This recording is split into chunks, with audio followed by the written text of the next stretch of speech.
Hello everyone, my name is Ann Purvis and I'm one of the coordinators of the Toronto Field Naturalists Juniors program. Welcome to this week's blog post.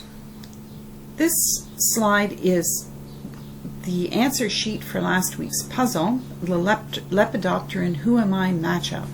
Thank you to Sebastian for submitting this and for getting the answers correct. It's not too late for anyone else to do this game. You will recognize some of the creatures folks have raised and we have featured in weeks gone by.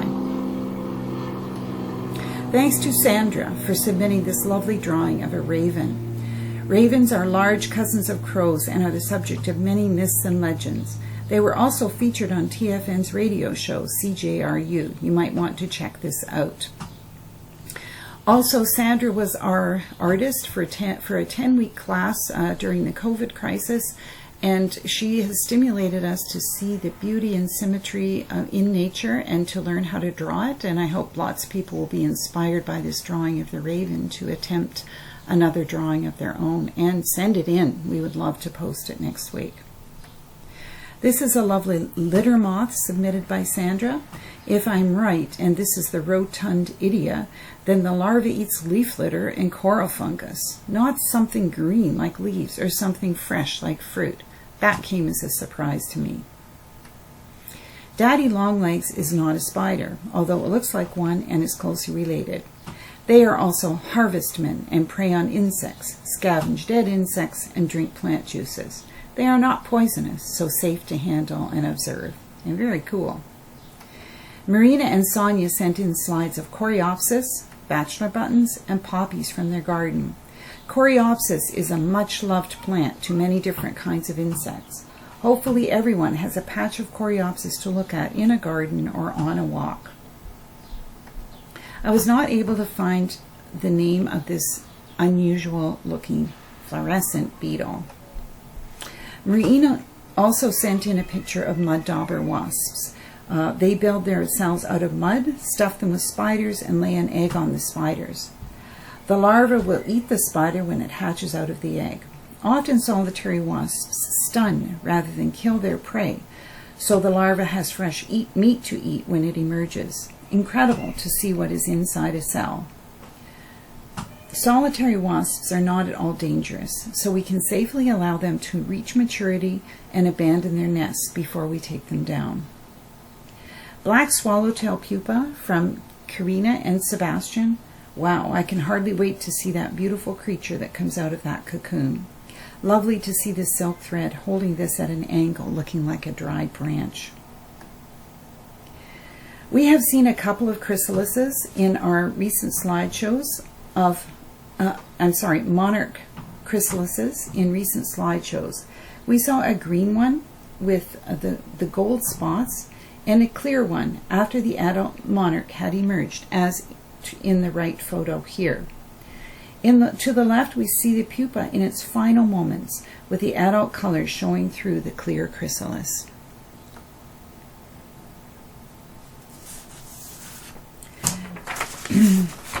Milkweed is a source of food for many creatures, bees as well as butterflies. I believe this is a honeybee and a common eastern bumblebee feeding on milkweed. Sebastian and Karina tried dissecting a milkweed flower to figure out its pollination strategy. Our challenge for this week. Below, we will attempt to look at some wildflowers, figure out what pollination is, and tackle the amazing milkweed puzzle at the end. We call it pollination when the stamen's male powder, called pollen, ends up on the female part of another flower, called the pistil. This is the start of a plant making seeds, or baby plants. This yellow flower is called St. John's wort. It grows wild lots of places in Toronto. You may have pulled off a leaf and held it up to the light to see the little holes in the leaves. We will use it to review the basics of pollination. St. John's wort has 5 clearly visible petals. Petals have many jobs: attracting pollinators, helping to hide nectar, and protecting the valuable inner parts of the flower. They may provide a landing platform for insects and show the insects a pathway to the nectar. When we flip the flower over, we see the 5 petals on the bottom. Often the number of sepals matches the number of petals. The sepals protect the bud before it opens. They can be as showy as petals and share some of the jobs of petals. I pulled off the petals here to show the reproductive parts of the plant. The male parts are called the stamens. Here they are sticking up like the bristles of a brush. They have a knobby bit on the end that holds the pollen. In this slide, I have pulled off the stamens to show the pistil.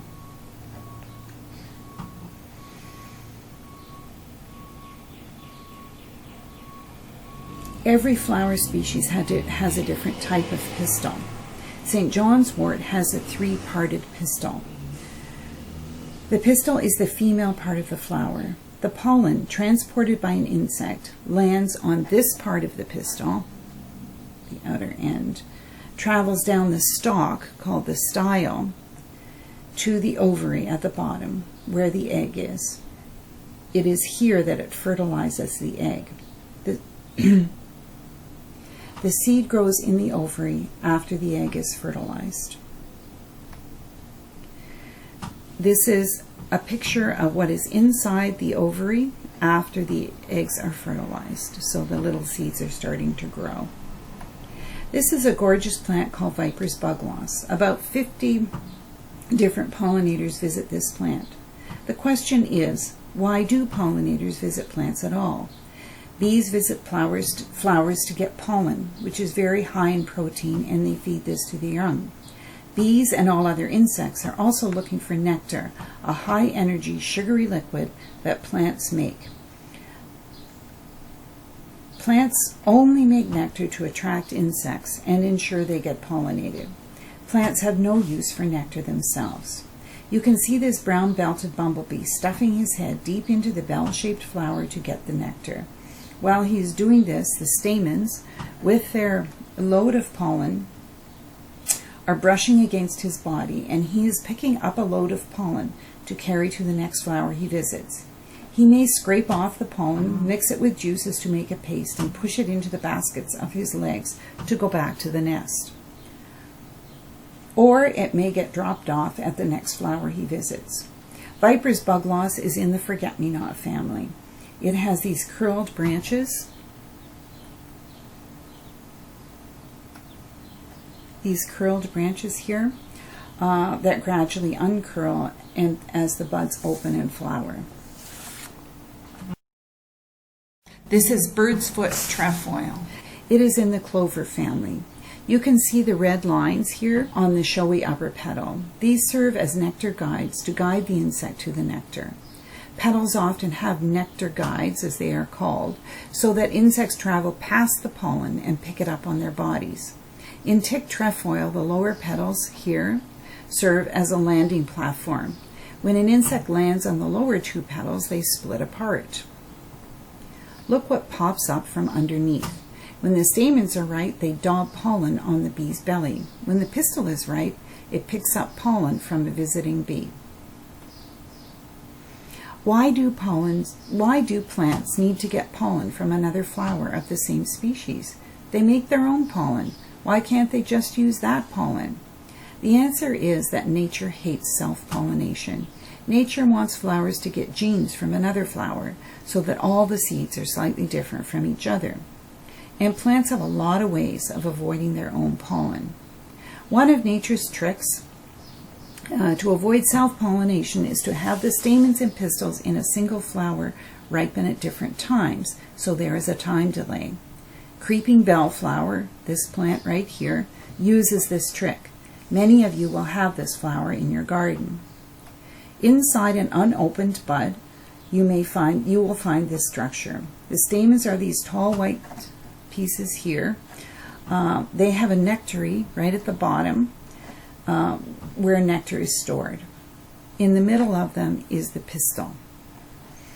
The stamens ripen first, dump their pollen onto the style, the stalk of the pistil.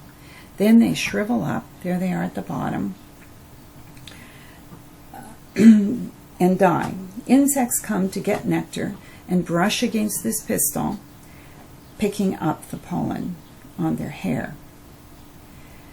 While the pollen is disappearing, the pistil gradually gets longer. Once the pollen is mostly gone, the pistil opens, and now it can collect pollen for its own use. It is as if the flower has a male phase and then a female phase. So what is the very weird milkweed up to? These cups we see so clearly from above are not fancy petals. They are nectaries, cups containing nectar. The flat surface on top, right here, is the top of the pistil. These structures right here are the petals and sepals bent back. Please notice the little slits in between the nectaries and the tiny black dot on the top of each one right there. Here I have pulled off the nectaries so you can see the slits more easily. So these are the slits here, and there's the little black dot. When a bee lands on the pistil and leans into the nectar to get a drink of nectar, her feet slip into these slits on both sides of the nectary. I have put my needle into the exact spot where the bee's legs will go. When she pulls out her legs, they are carrying this little string. Notice the black dot up here, and 2 bags of pollen. It is like a yolk of pollen. She will carry that back to her nest, or it might end up on another pistil of a different flower. This is motherwort in the mint family. You can see the nectar guides right here. The stamens ready to pop down on the back of the bee or the bug as it pushes its head into the throat of the flower seeking nectar. So these are some of the secrets and mysteries of pollination, which is definitely one of the miracles of nature. Your challenge for next week is to observe as many bees as you can. If you keep a nature journal, you could record a description of them and the flowers you find them on, or photograph or draw them. Be sure to do the pollinator puzzle in this blog post. Send it to Jim and I, and we will let you know how you did. There is also a very cool movie about pollination from Exploring by the Seat of Your Pants. It describes the amazing jobs pollinators do and how incredibly important they are.